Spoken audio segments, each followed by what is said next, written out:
students, today's our chapter is Landscape of the Soul, that is written by Nathalie Trebois. Students, in this chapter we have 5 characters.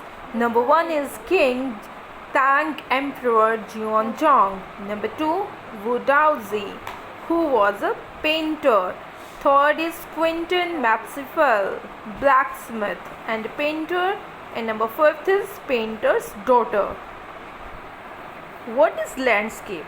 Landscape refers करता है एक particular area of creativity को, और ये हमें एक ऐसी sense देता है कि जैसे ये अलाइव हो, मीन्स ये लिविंग हो, और जो लैंडस्केप है और वो हमारी आत्मा से हमें अटैच्ड लगता है if we imagine it as an alive thing. ये लेसन जो है इसमें डिफरेंस बताया गया है वेस्टर्न पेंटिंग में और चाइनीज़ पेंटिंग में, कि ये दोनों वेस्टर्न और चाइनीज़ पेंटिंग में क्या क्या डिफरेंस है। और सेकेंडली ये बात करता है सेंचुरी कॉन्सेप्ट की, और थर्ड इसमें आउटसाइडर आर्ट के बारे में बताया गया है। तो ये सारा जो है हम इस लेसन में डिस्कस करेंगे, और सबसे पहले हम डिफरेंस देखेंगे कि वेस्टर्न पेंटिंग और चाइनीज़ पेंटिंग में क्या डिफरेंस है। I would like to tell you the main parts of the lesson which I already told you, कि स्टोरीज़ हैं एशियन वेस्टर्न पेंटिंग से रिलेटेड, दैन डिफरेंस बताया गया है कि किस तरह से एशियन पेंटिंग वेस्टर्न पेंटिंग से डिफरेंट है, और सेंचुरी कॉन्सेप्ट क्या है और आउटसाइडर आर्ट क्या कॉन्सेप्ट क्या है। तो ये 4 चीज़ें हमने इस चैप्टर में क्लियर करनी है। Let's start. सबसे पहले हम स्टोरीज़ रिलेटेड एशियन और वेस्टर्न पेंटिंग से रिलेटेड जो स्टोरीज़ हैं उनको पढ़ेंगे। The first story is related to the emperor Xuanzong and the painter Wu Daozi. यहाँ पर चाइनीज़ पेंटिंग के बारे में एक स्टोरी बताई गई है। Chinese painting related to Asian painting.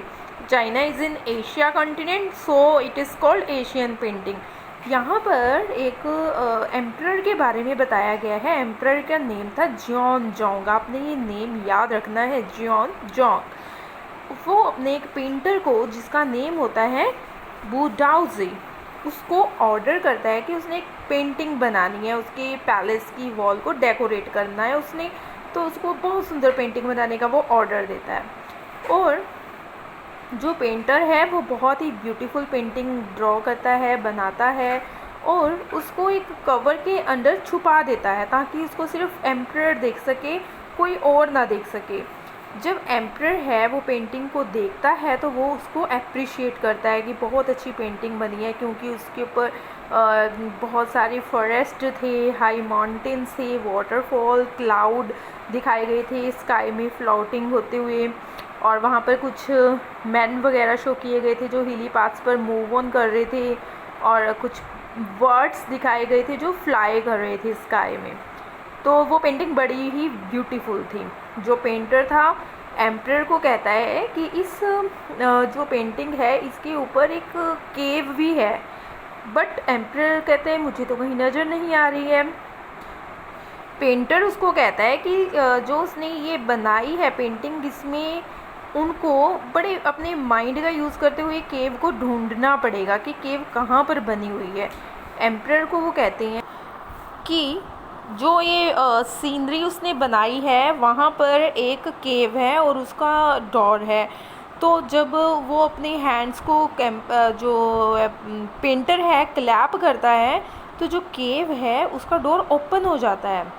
ये एक चाइनीज़ फेबल है, ये इमेजिनेशन पर बेस्ड है, कोई ट्रू अकाउंट नहीं है, लेकिन यहाँ पर बताया गया है कि किस तरह से वो पेंटर जो है राजा का ध्यान, एम्परर का ध्यान उस पेंटिंग पे बनी हुई केव की तरफ लेकर जाता है, और वो बताता है कि ये जो केव है अगर हम इसको वो क्लैपिंग करेगा तो इसका दरवाज़ा खुल जाता है, और एम्परर भी देख रहा होता है कि हाँ ऐसा हो रहा है। और उसके बाद वो जो डोर ओपन होता है तो जो पेंटर होता है वो उस पेंटिंग के थ्रू उस केव में चला जाता है। वो पेंटर राजा को बताता है कि इस केव में एक स्पिरिट रहती है, आत्मा रहती है, और वो एम्परर को भी बुलाता है कि आप भी उनके साथ एंटर हो जाओ पेंटर के साथ। लेकिन जब वहाँ पर एम्परर एंटर होने लगता है तो वो जो डोर है केव का वो बंद हो जाता है, और उसके बाद वो जो सीनरी थी, पेंटिंग जो थी वो गायब हो जाती है, एज वेल एज जो पेंटर था वो भी गायब हो जाता है। वहाँ पर इवन जो पेंटर है उसका ब्रश तक नहीं रहता। तो इस तरह से जो एम्परर है वो देखता रह जाता है, और वो बहुत ही ज़्यादा सरप्राइज हो जाता है कि दैट वेयर ही वेंट। उसके बाद कहते हैं कि कभी भी वो दिखाई नहीं देता। तो ये एक चाइनीज़ फेबल थी पेंटिंग से रिलेटेड कि किस तरह से इमेजिनेटिव पावर के द्वारा माइंड इतना सक्रिय हो जाता था कि जो फेक थिंग्स हैं वो भी रियल लगने लगती थी। तो ये चाइनीज़ पेंटिंग थी। अब हम यूरोपियन पेंटिंग के बारे में पढ़ेंगे। यहाँ पर मैं आपको बता देना चाहती हूँ कि जो चाइनीज़ पेंटर था वो राजा को इस तरह से अपनी जो उसने पेंट किया था ना, उसको इस तरह से पिक्चर शो कर रहा था कि ये इस तरह से एक केव है और ये शैतान के रूप में इसमें स्पिरिट रहती है, और वो पेंटर इमेजिन करता है कि वो उसके अंदर जा रहा है। इमेजिनेशन पावर इतनी स्ट्रॉन्ग दिखाई गई है चाइनीज़ पेंटिंग में, यू कैन सी हियर। अब हम सेकंड स्टोरी पढ़ेंगे।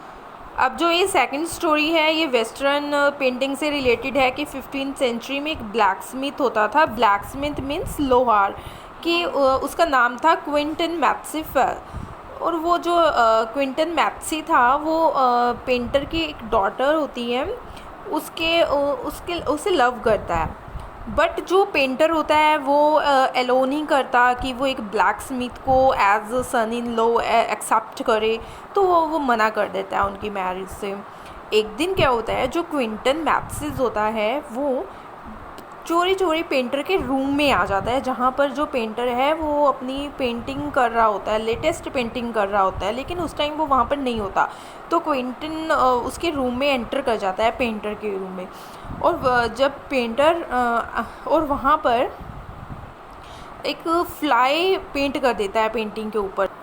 वो इस तरह से जो एक पेंटिंग वो बना रखी होती है पेंटर ने, वहाँ पर मैप्सी जो है, क्विंटन मैप्सी एक फ़्लाई उस पेंटिंग के ऊपर बना देता है। वो जो फ्लाई होती है वो इतनी रियल लग रही होती है कि जब वो पेंटर वापिस अपनी पेंटिंग रूम में आता है तो उसको लगता है कि that fly is in real, और वो उसको हिट करने की कोशिश करता है। और जब वो उसको हिट करता है then he realise that it was not a real fly.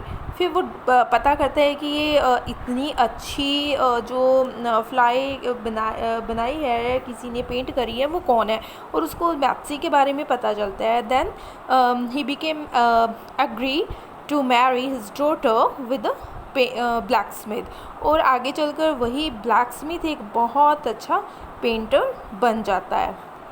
Students, अब हमने देखो एशियन पेंटिंग के बारे में पढ़ा, वेस्टर्न पेंटिंग के बारे में पढ़ा, एंड आई होप कि आपको भी थोड़ा बहुत आपने डिफरेंस तो समझा ही होगा कि एशियन जो पेंटिंग होती है उसमें ज़्यादातर इमेजिनेशन के ऊपर फोकस किया जाता है कि इमेजिनेशन के through you can enter into a painting from anywhere. आप अपनी इमेजिनेशन क्रिएट कर सकते हो किसी भी पेंटिंग को लेकर। और जो वेस्टर्न पेंटिंग होती है वो मेन जो है वो रियलिटी पर बेस्ड होती है। जैसे क्विंटन ने एक ऐसी फ्लाई बनाई जो रियल लग रही थी, बिल्कुल एक्चुअल में लग रही थी। और जो अगर हम इसको कंपेयर करें एशियन पेंटिंग में जिसमें वुदाउजी ने केव डेकोरेट की थी, तो उस केव को वही जान सकता था जो इमेजिनेशन के थ्रू, अपनी इमेजिनेशन की आइज़ के थ्रू उसको केव को देख पाता कि यस इस पेंटिंग में कोई केव बनी हुई है।